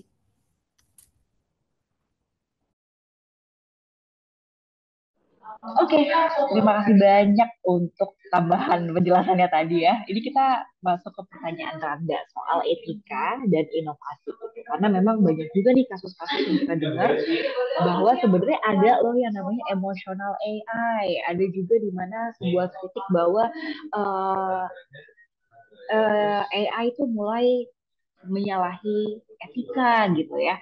Nah, gimana sih sebenarnya seorang developer gitu ya, seorang pembuat model AI-nya bisa menyeimbangkan persoalan etika dan inovasi ini? Mungkin dari Kak Deta dulu boleh. Oke, kalau dari saya ya, terkait menyeimbangkan kebutuhan antara inovasi dan etika, hmm, mungkin yang pertama terkait transparansi. Jadi kita perlu untuk menjelaskan cara kerja AI dan memastikan kalau penggunaannya itu bisa dipahami oleh semua pihak. Lalu juga ada seperti menghindari bias. Jadi kita perlu untuk menggunakan data yang representatif dan mengambil langkah untuk mengatasi bias dalam sistem AI tersebut. Terus kita juga perlu untuk mematuhi regulasi. Jadi kita juga mengikuti aturan yang berlaku seperti privasi data dan standar dari industri. Nah, kalau dari saya sebagai AI ini untuk saat ini ya lebih fokus untuk membuat semacam chatbot LLM. Jadi chatbot LLM ini lebih ke kayak ChatGPT, Gemini. Nah, saat kita develop chatbot itu kita juga perlu nih untuk memberikan instruksi kepada model supaya model ini tahu batasan-batasan yang akan dia keluarkan sebagai output, sebagai hasil yang akan dia keluarkan dalam sistem itu seperti apa supaya dia tidak eh, seperti tidak menyalahi aturan gitu. Jadi tetap ada di dalam aturan atau batasan yang sudah kita set seperti itu. Jadi kita sebagai developer chatbot perlu untuk memberikan instruksi yang jelas terhadap model yang kita buat seperti itu. Mungkin seperti itu dari saya, Kak. Oke, sama kita juga udah ini ya, kayak aku melihat di FYP gitu ya, pasti kita diingetin untuk tidak menyalahi boundaries nanti karena kita bakal gak bisa lagi pakai AI-nya gitu. Itu yang aku ingat gitu bahwa ternyata sebagai developer pun kita bisa menciptakan aturan-aturan itu. Nah, kalau dari Kariska sendiri apa sih yang bisa menyeimbangkan inovasi dan etika ini, Kak?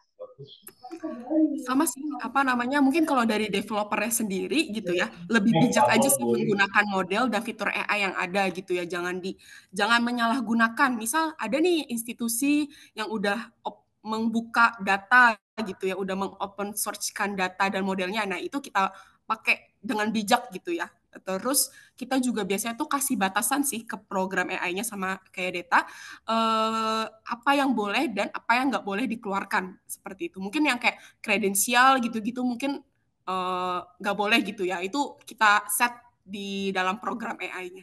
Seperti itu. Oke, semoga menjawab ya Randa, gimana sih sebenarnya cara menyeimbangkan inovasi dan etika. Nah, ini ada pertanyaan dari Kak Bani Rahayu dari Pola Indonesia. Makasih Kak Bani udah nyempetin di acara online kali ini. Jadi ini bertanya soal perjalanan karir nih Kak Deta sama Kariska. Pernah nggak sih mengalami diskriminasi atau bias di dunia AI engineering karena dominan laki-laki? Ada nggak sih pengalaman diskriminasi itu, dan kalau memang pernah atau pernah mendengar itu gimana sih cara Kak Deta sama Kariska menghadapinya? Mungkin dari Kariska dulu boleh. Oke, alhamdulillahnya selama berkarir di AI dan kebanyakan didominasi oleh laki-laki nggak pernah ada diskriminasi. Malah tuh kita tuh apa ya, ide kita, pemikiran kita tuh sangat ditunggu sama mereka gitu ya. Mungkin yang tadi saya bilang saya satu-satunya perempuan, mungkin mereka tuh pengen tahu gitu ya. Apa misal kita bikin fitur dengan langkah A, B, C. Nah, si laki-laki itu ya, para laki-laki itu mau tahu nih pandangan dari perempuan tuh apakah ada sesuatu yang sebenarnya bisa diimprove atau ada yang salah atau gimana. Jadi apa ya, pendapat perempuan tuh malah ditunggu-tunggu banget sebenarnya kalau berdasarkan pengalaman saya. Oke, ini cerita yang cukup menyenangkan ya, karena setiap aku mengisi moderator dialog perempuan inovasi, biasanya justru suara perempuan itu sulit untuk dihargai. Kayak kita perlu punya posisi tertentu untuk bisa didengarkan. Tapi cerita Kariska ini jadi bukti bahwa sebenarnya tergantung kita berada di lingkungan yang mana. Nah, kalau dari Kak Deta punya cerita khusus nggak soal diskriminasi ini? Karena kita perempuan sendiri gitu. Oke, kalau dari saya ya, saya juga untuk puji Tuhan ya, sampai saat ini saya belum pernah belum pernah mendapatkan diskriminasi ya. Karena saya juga di tempat sebelumnya itu saya juga dari 9 orang hanya saya perempuan sendiri. Cuma memang awal-awal saya bekerja itu saya pernah sempat kurang percaya diri karena saya ngerasa karena saya perempuan sendiri gitu dalam tim itu. Sedangkan yang lain-lain laki-laki. Cuman kalau misalnya kita lagi meeting, kita lagi ngebahas terkait ide-ide project yang sedang kita buat, jadi teman-teman saya ini selalu memberikan saya tempat untuk, ayo deh coba kamu kasih idenya apa sih gitu. Mereka selalu ngasih saya kesempatan untuk saya juga memberikan pendapat seperti itu sih Kak, jadi saya. Oke, ini kabar yang menyenangkan ya bahwa dari dua AI engineer, data scientist kita hari ini itu ternyata punya pengalaman yang baik gitu di tempat kerjanya. Jadi teman-teman yang pengen gitu ya, pengen berkarya di tech industry, ternyata lingkungannya udah mendukung banget gitu. Bahkan dari tadi Kak Deta juga justru didukung sama teman-temannya. Oke, kita masih punya sekitar 5 menit lagi lah sebelum kita tutup sesi acaranya gitu kali ya. Mungkin boleh kalau ada yang mau bertanya, silakan banget nih untuk teman-teman bertanya di kolom chat atau langsung raise hand gitu.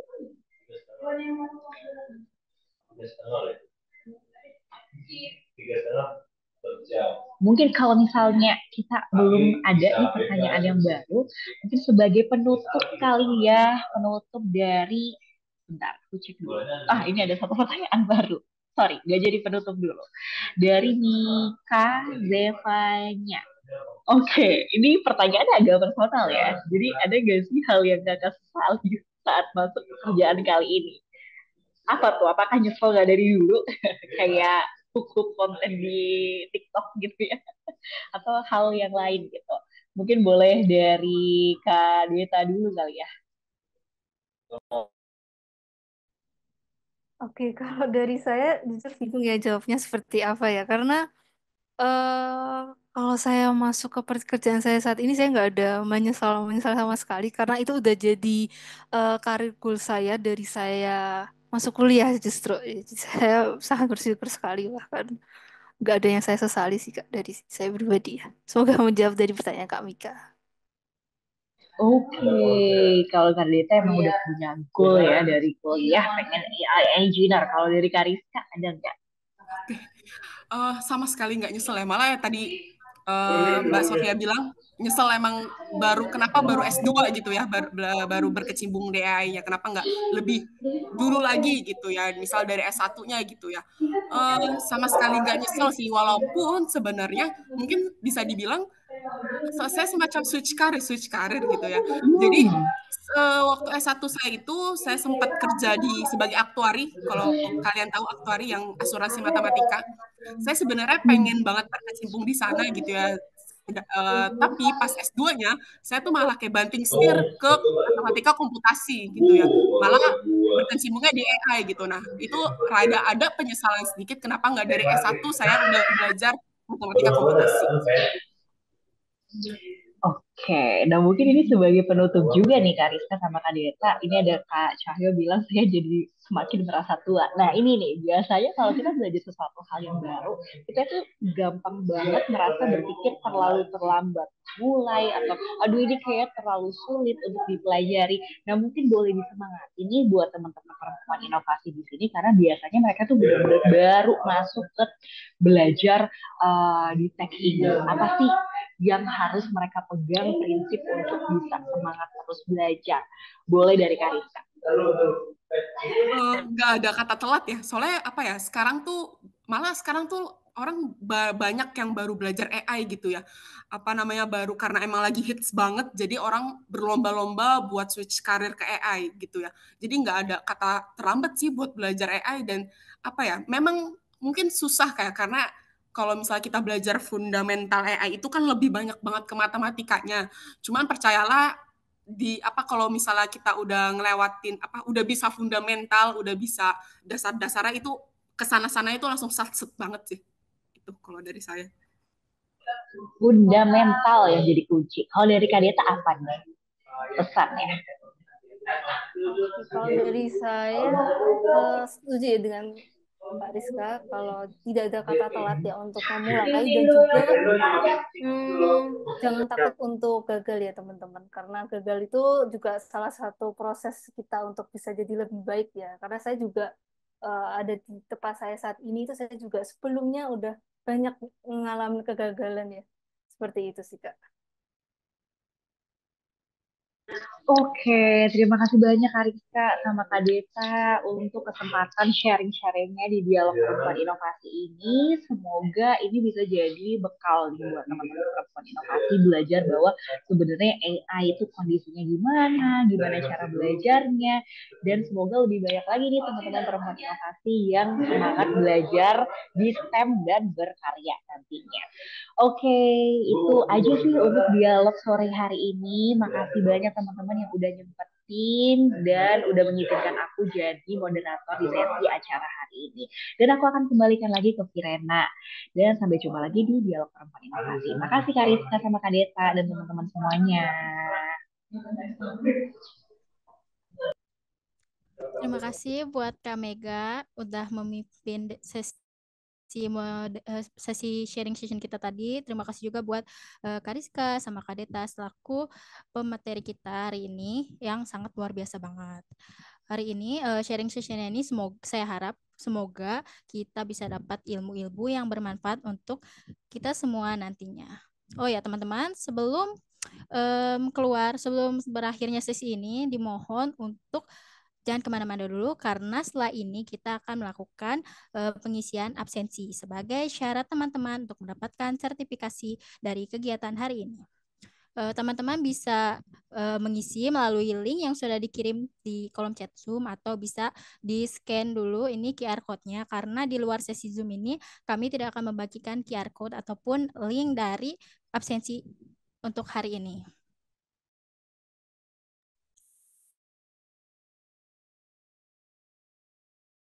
Untuk teman-teman bisa dipersilakan untuk mengisi sekarang juga.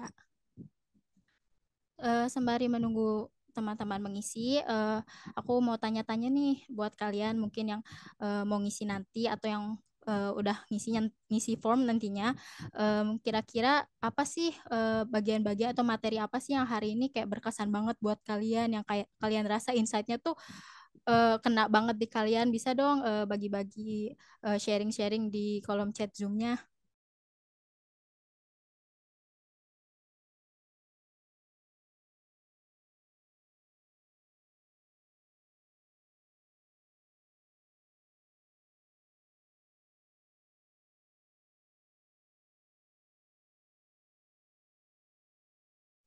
Oh ya teman-teman, buat yang udah ngisi formnya bisa dong komen juga kayak udah ngisi di Zoom-nya, di kolom Zoom-nya ya.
Baiklah, buat teman-teman mungkin yang udah ngisi atau mungkin yang belum ngisi form absensinya, kita akan beralih ke agenda selanjutnya, yaitu sesi foto bareng bersama para pembicara kita hari ini. Jadi buat teman-teman yang belum on cam, dipersilakan untuk on cam dulu.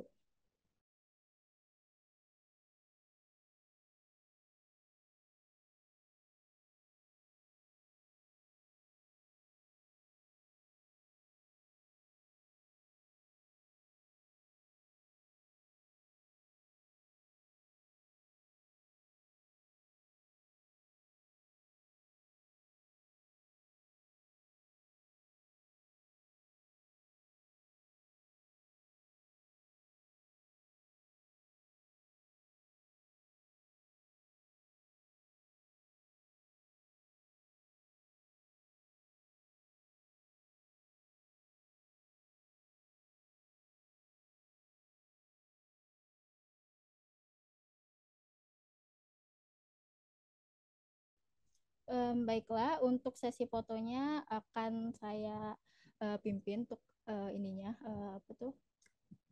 mulainya. Untuk Kak Dwi Utami bisa mendokumentasikannya. Baiklah teman-teman, dalam hitungan ketiga ya, 1, 2, 3. Slide berikutnya Kak. 1, 2, 3. Oke, baiklah teman-teman, kita sudah sampai di penghujung acara kali ini. Saya ucapkan terima kasih sekali lagi kepada semua tim hari ini, untuk Kak Rizka dan Kak Deta sebagai pemateri hari ini, juga untuk seluruh teman-teman yang sudah meluangkan waktunya untuk mengikuti sesi hari ini. Saya sebagai perwakilan, mohon maaf apabila hari ini dalam sesi kali ini ada salah-salah kata, baik yang saya sengaja ataupun tidak saya sengaja. Semoga kita semua selalu sehat dan dapat bertemu lagi di acara Perempuan Inovasi selanjutnya. Untuk menutup acara hari ini, mari kita saksikan video penutup. Terima kasih dan sampai jumpa untuk para teman-teman.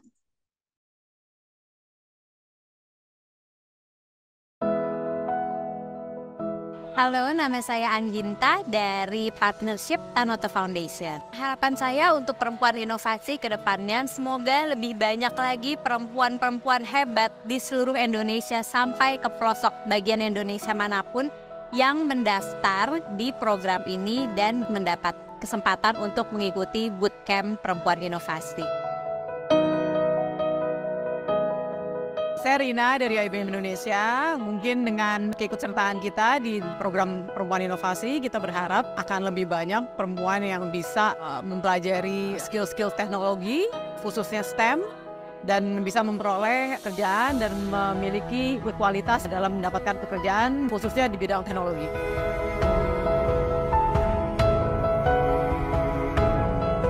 Dengan skill momen ini, kami yakin kami bisa membantu perempuan-perempuan di Indonesia. Equiparenting, sebuah platform edukasi parenting online yang interaktif dan menyenangkan. Maka dari itu, Shitalk hadir sebagai sebuah solusi. Website gratis dan aman dalam menyediakan ruang curhat dan diskusi. Kami hadirkan Kerap, aplikasi mencari kerja dan career support eksklusif untuk perempuan. Sayangnya, isu ini masih dianggap hal tabu dan diabaikan oleh banyak orang.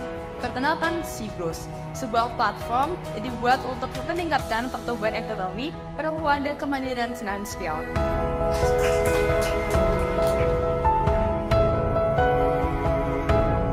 Hal-hal yang sudah di-provide dari Perempuan Inovasi sendiri, seperti adanya one-on-one mentoring, itu sangat-sangat membantu dan mengagetkan juga karena bisa menaikkan atau mendevelop skill yang cukup signifikan gitu, yang tadinya mungkin nggak tahu sama sekali sampai wow, bisa sampai selesai sebuah website dari awal sampai akhir.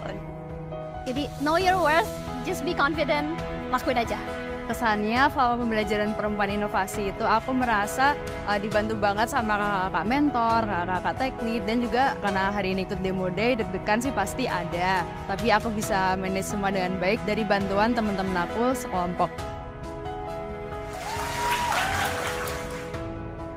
Halo, nama saya Eksi Nadiasti, perwakilan dari PT Telkomsel untuk Perempuan Inovasi. Selamat untuk para pemenang, this is just the beginning. sebuah pintu untuk masa depan yang lebih cerah. Mudah-mudahan dapat dimanfaatkan dengan baik. Selamat berkarir dan selamat mencoba terjun di dunia teknologi.